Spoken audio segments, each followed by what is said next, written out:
hicimos un trabajo, 40% de las coartaciones intervenidas en el hospital habían sido referidas por hipertensión arterial sistémica esencial. Paciente joven, tocar los pulsos, ya está el diagnóstico.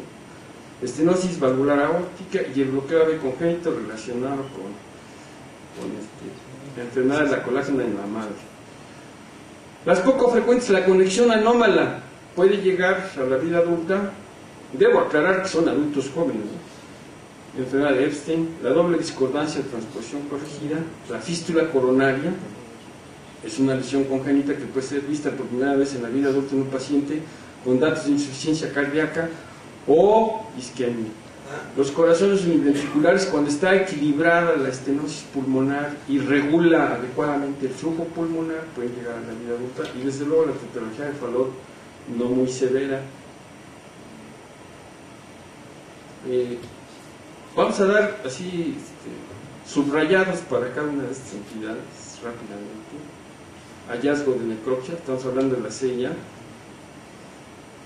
Puede asociarse esta llegada a nuestro consultorio con FA, puede llegar un paciente con FA y no pensar que es reumático o degenerativo, tiene una CIA y la primera manifestación es la arritmia.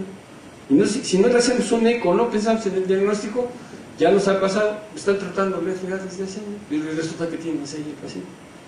O por HAP, las CIAs grandes no tratadas pueden llegar al consultorio por hipertensión pulmonar, que puede pensarse que es incluso primaria. Y desde luego la falla cardíaca derecha, pero esto es raro.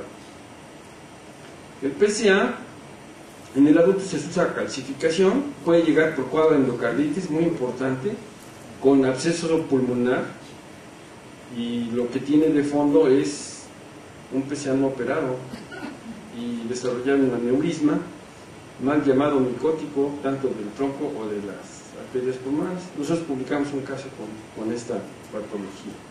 O incluso disección de la arteria pulmonar.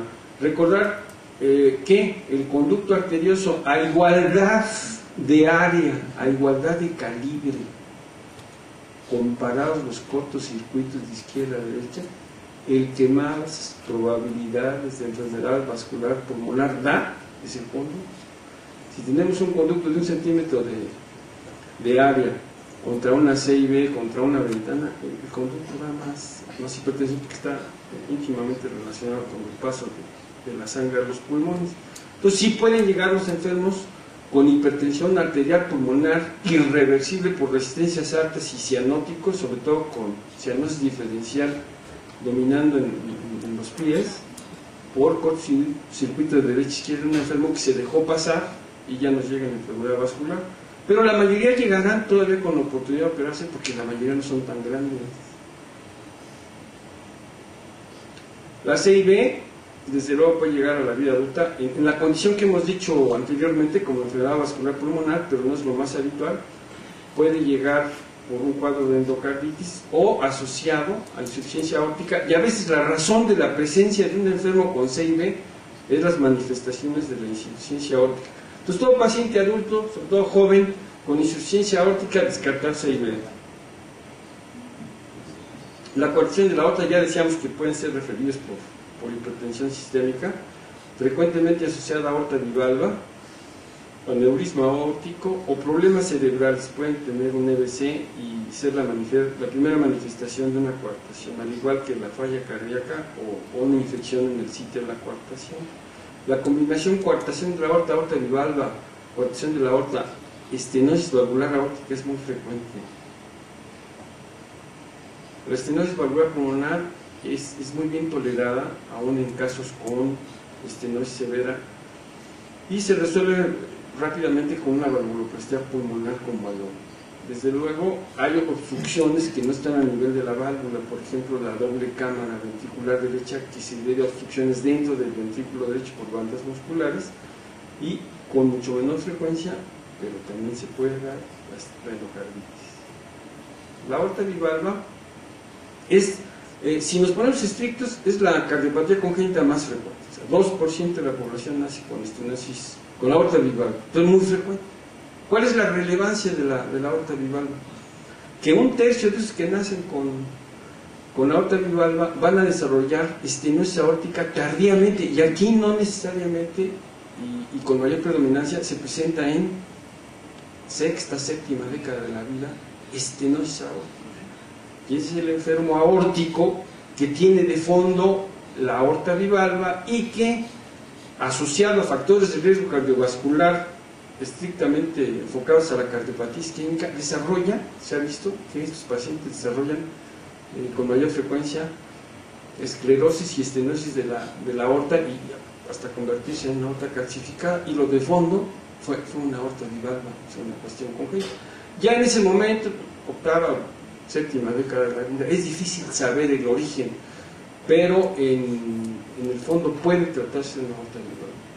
En ellos la valvuloplastía no es muy útil, hay que operarlos, y la novedad es ahora el implante por cateterismo de prótesis aórtica en Canadá, en Francia y en Inglaterra. Desde luego puede asociarse a endocarditis infecciosa, y la reversa no se asocia a coartación. La estenosis aórtica puede ser, recordar que puede ser valvular, que es la más frecuente, pero puede ser un diafragma que se presenta en un adulto, o un estenosis supravalvular si el paciente sobre todo tiene síndrome de Williams, pero no necesariamente se requiere de tener una facies de Williams y una personalidad así muy social, como se ha asociado a cómo se presentan estos pacientes. Puede presentarse estenosis supravalvular aórtica en ausencia de síndrome de Williams. Y desde luego el bloqueo B congénito puede mantenerse asintomático hasta la vida adulta, y descartar desde luego que esté asociado a alguna cardiopatía congénita. La mayoría serán aislados. La cardiopatía congénita que con mayor frecuencia se asocia a bloqueo B completo congénito progresivo es la transposición corregida. Entonces, en todo paciente con bloqueo B completo hay que descartar una cardiopatía congénita y seguir las guías para el implante de marcapaso. Ahora se ha vuelto más agresivo, se ha visto que si, aunque esté asintomático, si hace algo de cardiomegalia, disfunción ventricular izquierda, o la frecuencia cardíaca es menor de 40, o que está asintomático, pues hay que entrarle porque tiene más riesgo de muerte súbita.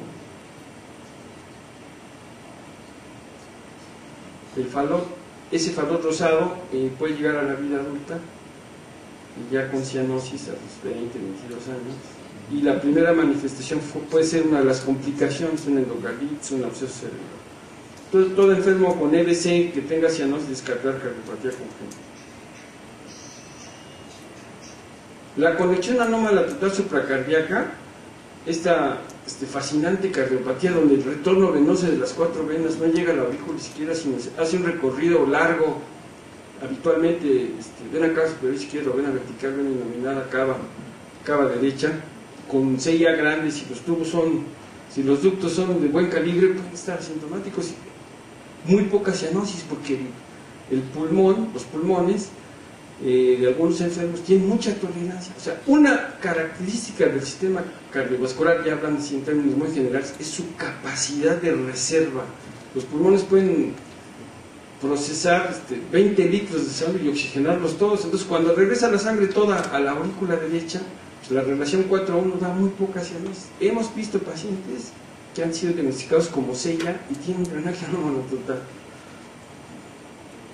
Desde luego algunos pueden tener una enfermedad vascular pulmonar. La anomalía de Epstein es una patología con un espectro de severidad muy amplio. Entonces los poco severos pueden llegar a la necropsia de los 90 años, y los moderados los podemos ver en la vida adulta. La característica fundamental es que la mayoría van a la consulta en demanda de atención por palpitaciones. Entonces, toda palpitación hay que descartar cardiopatía congénita. La primera, anomalía de Epstein, porque a veces se tratan de manera más o menos prolongada y de fondo tienen su Epstein. Y la corrección puede ser la corrección quirúrgica en ausencia de Wolff. Se asocia frecuentemente a Wolff, 25%. Y aquí le pueden entrar los especialistas en aritmias, que pueden ser ablación de las anómalas con más dificultad que el del paciente normal. De cualquier manera, la indicación quirúrgica del Epstein debe ser cuando ya las cosas están muy mal, porque la mortalidad es alta y porque se sabe que la historia natural de los enfermos compensados es casi cercana a lo normal.